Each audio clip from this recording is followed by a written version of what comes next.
and welcome to Festival at Home at Cliff College. My name is Sandra Brower, and I am the program lead for the Bachelor of Arts in Theology and Ministry. What a May we've been having. 2 bank holidays that you will be celebrating or have celebrated in ways that you didn't expect to be celebrating. And I thought that my contribution to this May Bank Holidays festivities for Festival at Home would be to offer some reflections on something that was happening in the last bank holiday we had in May just a week or so ago. Much of the country was celebrating the 75th anniversary of VE Day. But there was also another festival that was happening that may have slipped by you. It was a celebration of a great woman of faith. This woman, I believe, has something to teach us about global vision. This woman is remembered as Julian of Norwich. And about 700 years ago, she took part in a ceremony at St. Julian's Church, where in a kind of funeral of sorts, psalms would have been sung, psalms from the office of the dead. They would have been sung while she was led to her 100 square foot cell, where she would have remained for the rest of her life. And the officiating priest at this ceremony would have sprinkled holy water in the cell and thrown dirt over her prostrate body while announcing this exhortation: "Let them block up the entrance to the house." And in a very real sense, the ceremony marked that she was now, in a sense, dead to the world. Anchoresses were female recluses, and that's what Julian of Norwich became. Anchoresses were enclosed in cells that were attached to monasteries or churches, and they dedicated their lives to prayer and sometimes to the spiritual counsel of others. Often they had servants who helped them by providing necessities, gathering food and water for them, because they weren't themselves able to leave their cell. And in fact, showing that you had means to support such servants was often one of the things that you had to prove before being granted permission by the bishop to become an anchoress.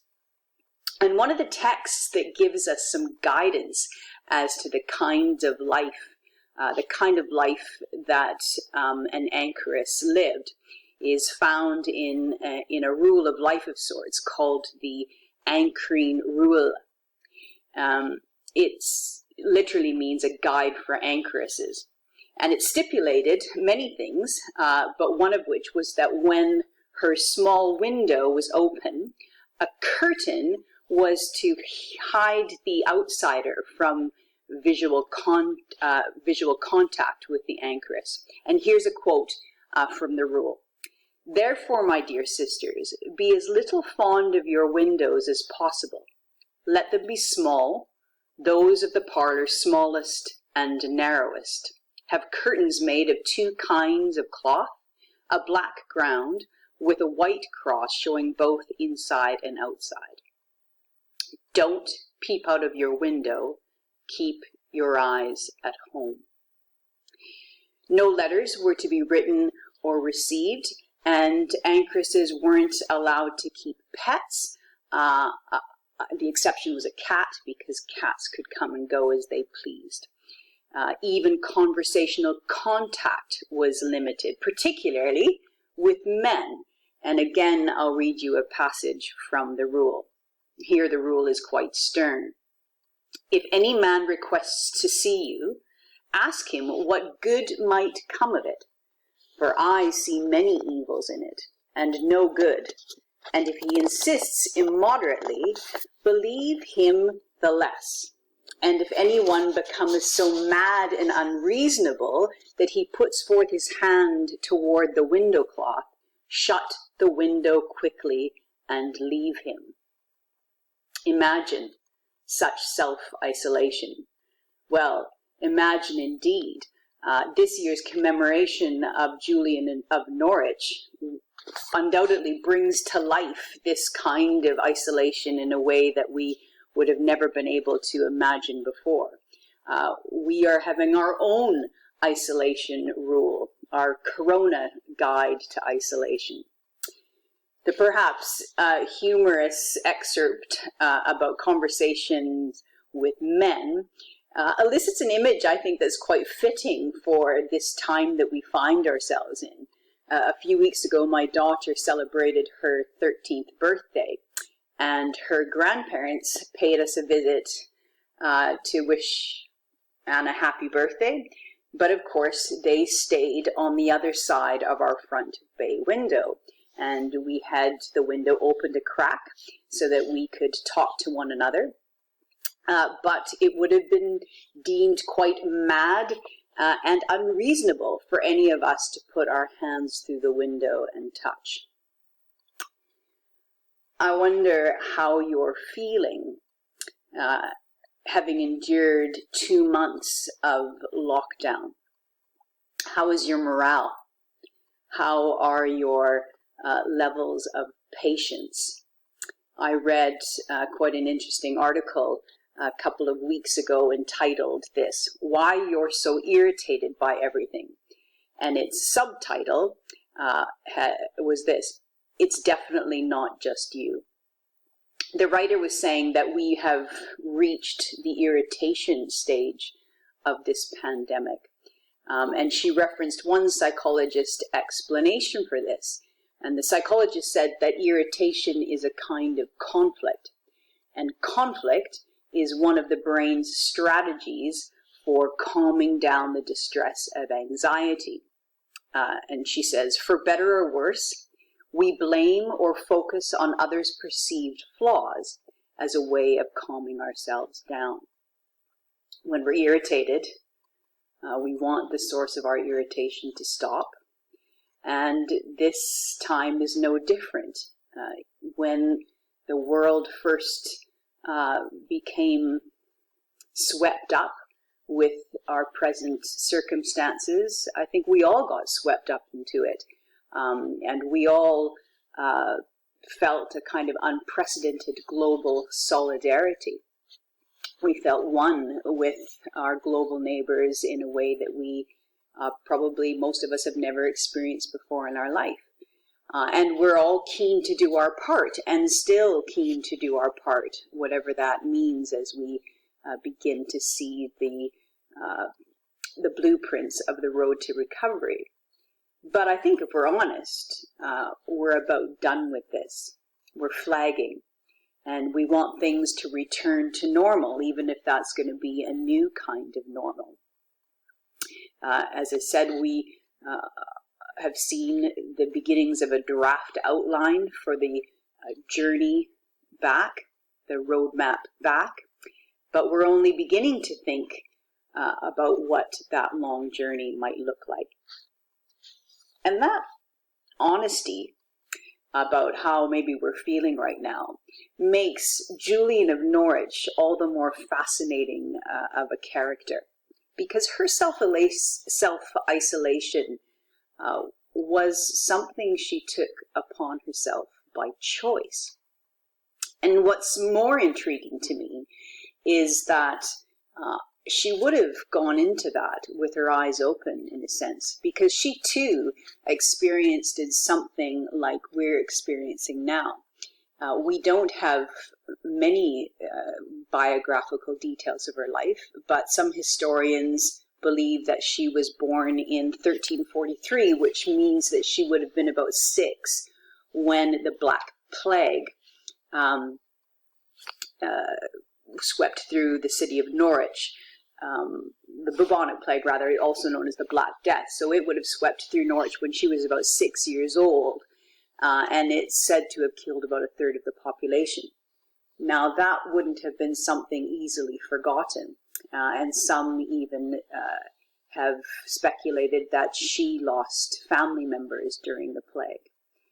I can't imagine that many of us after having lived in experience like we're living in now, would choose to self-isolate again, given the chance, whatever the reason.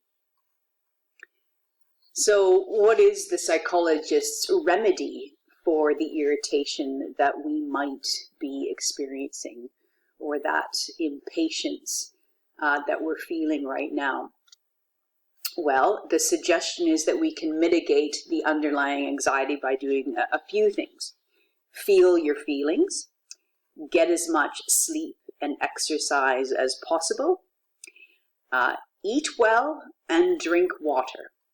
But also another interesting strategy, working to accept the unknown.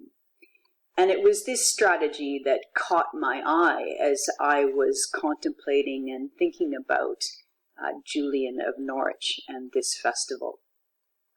The psalm that is one of the set texts for the festival of St. Julian of Norwich is Psalm 27. And in my Bible, it has the heading, Triumphant Song of Confidence. The Lord is my light and salvation. Whom shall I fear? The Lord is the stronghold of my life. Of whom shall I be afraid? And the psalmist here captures, I think, the kind of confidence that we readily associate with Julian of Norwich, perhaps most commonly encapsulated in the familiar adage, all shall be well, and all shall be well, and all manner of things shall be well. That saying comes from Julian's writings called Revelations of Divine Love. And these were mystical visions that she had when in her 30s she became very ill and was thought to be on her deathbed. And these revelations are captured in a manuscript known as her short text. And then her years later as an anchoress gave her time to think and develop her thoughts there, and they are captured in what is now recorded in the manuscript called the long text. As an anchoress, she would have kept offices of prayer, probably about 8 a day. And I'm quite sure that Psalm 27 was a psalm familiar on her lips. And undoubtedly, she thought about those times in her life, surviving the plague, surviving an illness that almost took her life. These kind of tragic moments in her life, I think, would have come to mind as she recited Psalm 27. I think we can also imagine the sentiment behind that psalm on the lips of another character who features in the texts that are set to celebrate the festival of St. Julian of Norwich. And that central character is Elijah. And we meet up with him in the chosen passage when he is fleeing for his life. He's fleeing from the wrath of Jezebel. For political security, the king of Israel had given his son Ahab in marriage to the daughter of the king of Phoenicia. And we know her best for bringing in priests and prophets of Baal. And we know Elijah for being the priest, the prophet rather, who challenged Jezebel and her priests. And after one such confrontation, God tells Elijah to flee to a hiding place east of the Jordan. I can imagine Psalm 27 in Elijah's thoughts or on his lips. When evildoers assail me to devour my flesh, my adversaries and foes, they shall stumble and fall. Though an army encamp against me, my heart shall not fear. Though war rise up against me, yet I will be confident, for he will hide me in his shelter in the day of trouble. He will conceal me under the rock, under the cover of his tent. He will set me high on a rock. Julian and Elijah, two very different characters, but some striking similarities, both with their respective deathbed experiences. Elijah endured his under a broom tree, and the scripture records him saying, "It is enough now, Lord. Oh, take away my life." And both were waited upon by servants. Elijah had two angels who attended to him, bringing him food and water, sustenance to fortify him. And Julian, she had two servants as well. Sarah and Alice were the hired hands who looked after her daily needs. Both Elijah and Julian experienced life circumstances that forced them to, as the psalmist says, wait for the Lord, take heart, and be of strong courage. The other protagonist in the set text for this festival is another such character, Mary Magdalene. She too is a character who's on the margins of society, a woman kept at a distance, not by her own choice, but because she would have been shunned by those who didn't approve of her way of life.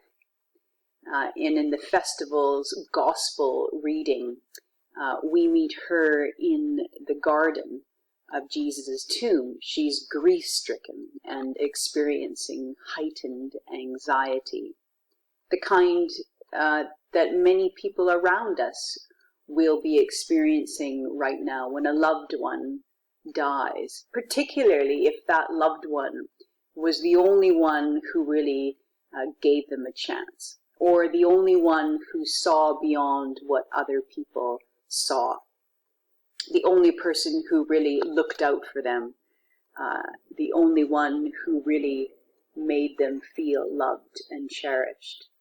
I have no doubt that the reason why 1 Corinthians 13 is the other set text for the festival is because of the kind of love that both Mary and Julian experienced from Jesus. But the thread that I was most drawn to and struck me the most came from these words uttered by the psalmist. "Come," my heart says, "seek his face. Your face, Lord, do I seek." And the thread I noticed is this: the unexpected. The face of the Lord, which each of these characters seeks, is revealed unexpectedly. The shooings of Julian are indeed unexpected visits from Jesus received on her deathbed. Mary doesn't recognize Jesus because she's not expecting to see him where he is. And then Elijah, he goes to the top of the mountain to see Jesus, and he doesn't recognize this. He's gone to the top of the mountain to wait for the Lord to pass by. And though he might have expected to see him in the wind and then the fire and the earthquake, the Lord isn't found there. In this story, I think we rush too quickly to say that God is found in the still and the silence that follows. That's only partly true, because a careful reading of the text says that after all the expected things passed by, Elijah returns to the mouth of his cave. I think when he hears the sound of sheer silence, Elijah thinks that he's missed God. And so he returns and is somehow a bit disheartened. And then, at the mouth of the cave, suddenly he hears the voice of the Lord. We may think Julian was mad to choose a life of self-isolation and confinement to her cell. But perhaps it's because she had clued up to the truth that the still and the silence make room for God. In each story, the still and the silence teaches us that God often turns up when our busyness has come to an end. Either because, like Elijah, the enemies have finally taken all the good guys prisoner, and all the zeal is gone, or like Mary, the grief and panic has taken its grip, or like Julian, an illness has laid us low. Julian's self-isolation was, I believe, a brave and arguably heroic example of the psychologist's strategy to work to accept the unknown, being fully reliant not on her own busyness, but on God. It was a life dedicated to prayer that enabled her to say with confidence, "All shall be well, and all shall be well, and all manner of things shall be well." One of the most helpful things that I've read during this whole pandemic was an article entitled, "Why You Should Ignore All That Coronavirus-Inspired Productivity Pressure." And in it, the author urges people to prioritize security in the first few weeks. She says, "Let go of all the profoundly daft ideas you have about what you should be doing right now, and instead focus on food, family, friends, and maybe fitness." It shouldn't go unnoticed that that's exactly the priority that God had for Elijah, first of all: food and rest to fortify him for the journey. But then, the writer says, our second priority should be to make the mental shift. Make the mental shift. Her argument was that people often miss this step. We have plunged too quickly into trying to recreate normal. Online Zoom meetings, teaching online, getting stuff online, doing as much as we possible just to get back to normal in any way that we can, essentially resuming our busyness as quickly as possible. And she argues that failing to take time to make the mental shift into a new reality is really a form of denial and an impatience that will only come back to bite us in the end. Instead, she says this: more than ever, we must abandon the performative and embrace the authentic. Our essential mental shifts require humility and patience. These human transformations will be honest, raw, ugly, frustrated, hopeful, beautiful, and divine. Be slow. Let this distract you. Let it change how you think and how you see the world, because the world is our work. And so, may this tragedy tear down all our faulty assumptions and give us the courage of bold new ideas. It may not be readily apparent, but I believe that Julian is just the kind of hero of the faith we need right now, because she teaches us a unique way, a way that even now, seemingly enclosed and cut off from the world, how to have a global vision. Rowan Williams, in his book, Silence and Honey Cakes, Wisdom from the Desert, cautions us against misinterpreting the motive of the monastics. They didn't isolate so they could ignore the world or be removed from it.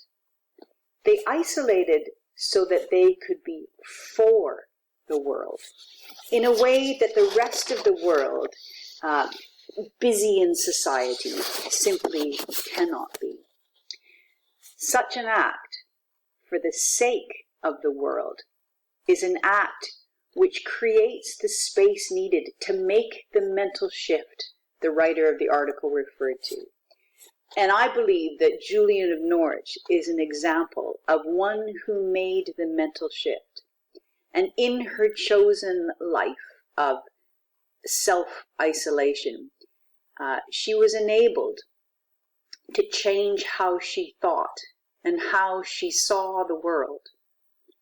So let's be encouraged during this unique May Bank Holiday festival season. Let's be encouraged by her brave move to resist impatience, to embrace stillness and slowness, to work to accept the unknown, to be prepared for the unexpected, but also assured, and therefore to be prepared for the world, which is our work, so that with Julian and the psalmist, we too might say, I believe that I shall see the goodness of the Lord in the land of the living.